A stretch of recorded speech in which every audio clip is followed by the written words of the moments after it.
Hey everybody, hope you're having a great day. I'm going to talk a little bit about comfort zones. My wife and I were doing a podcast the other day, and we were talking about if someone wants to break away from a 9-to-5 and they want to get out, start a business, either full on, or I guess you could even stay in your job and start like a side business. What do you do? What are the first steps? And I think the steps are kind of unconventional in the fact that, you know, you might think that you need to go out and you need to do certain steps and you need to grow a business to a certain size, and all of that stuff can kind of be worked out later. What you need to do first is make sure that you're able to get out of your comfort zone. Sometimes we just get in that grind and we get in a monotonous routine, and we need to know that we can break out of that. So we're first going to go through some whys. Why do we need to get out of our comfort zone? And then some hows. So first, why? Our comfort zone just kills growth. We really can't grow within our comfort zone, and that's just because of routine. You'll probably notice when you're driving somewhere, sometimes you're like, wait, how did I get here? And we have habits. You know, we do something over and over so much that it just becomes second nature. We have made those connections in our brain, those neuro connections, and so when we go out and we do something, it's just easy to do. Well, it's possible that we've just got into a routine in life that has made everything easy, and we need to break out of that by getting out of our comfort zone, because comfort zones kill growth. So that whole neuroplasticity thing, that gaining new neuro connections in our mind, we'll expound on that a little bit. So throughout our whole life, we're able to gain more neuro connections. So that just means that you have different neurons firing to different places. And if you think of it kind of as a network, almost like the internet. So you can think if there's one computer and then another computer and they're connected to each other, there's just that one connection. But if you put 10 different computers in there, and each computer is intertwined and interconnected to the other ones, it's not just 10 connections anymore. There's way more than that. I can't do math that quickly in my head. But then you start to put more and more. Well, if we have billions of neurons, that's a lot of neuro connections. There's a lot of room in there for growth. But in order for those connections to grow, we have to get out of those routines that we're used to and let them grow.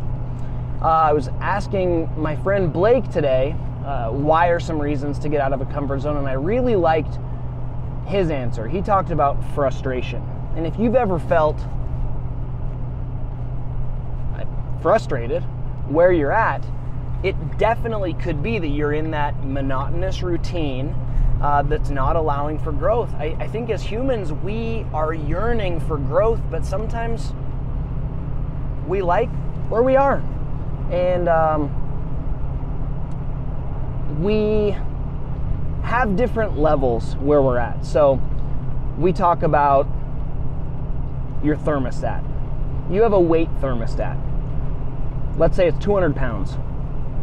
And if you get above or below that, your body kind of kicks in and it's like, hey, you need to eat more. Hey, you need to eat less. And it kind of keeps us at that level. Now that level might be 200 pounds, but we want to lower it to 180 pounds.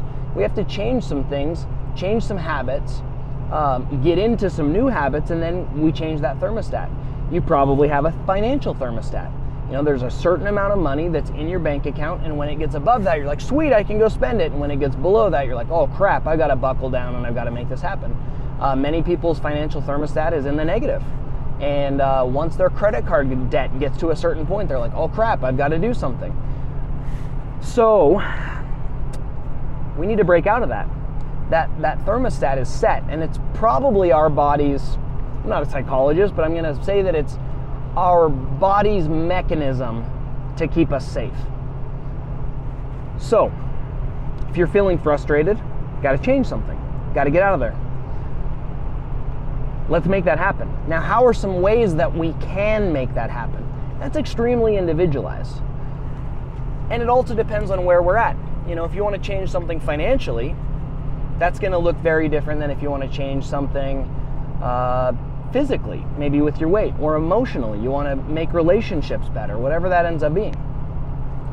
So here's some ways. One, I wrote down, it's individualized, because for you is going to be different than for me, and it's going to be different than for the CEO of a major company. And depending on what you're going to do, whether that's physical, mental, emotional, spiritual, whatever that is.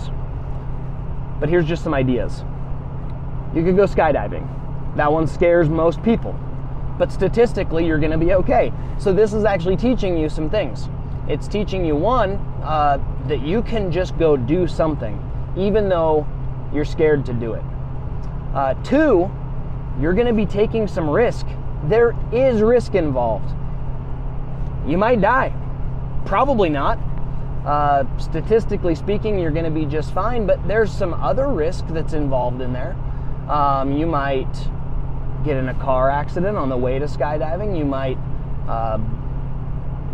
trip on the way out, and on the way into the building, you might, I don't know. It could be so many different things, but it's teaching you some risk tolerance. You know what? You're going to get the rush of your life, and you're probably going to be okay. And, you know, a lot of times that's how it is in business. You're breaking away from that 9-to-5 and you're going out on your own. There's some risk involved, but you're probably going to be okay. So skydiving is one. Another, this one has more to do with nutrition, but talk with your doctor and go on a fast. Whether that's 24 hours or 72 hours, whatever it ends up being, something that gets you out of that normal wake up, go to McDonald's, go to work, get off for lunch, go to Taco Bell, you know, that whole thing.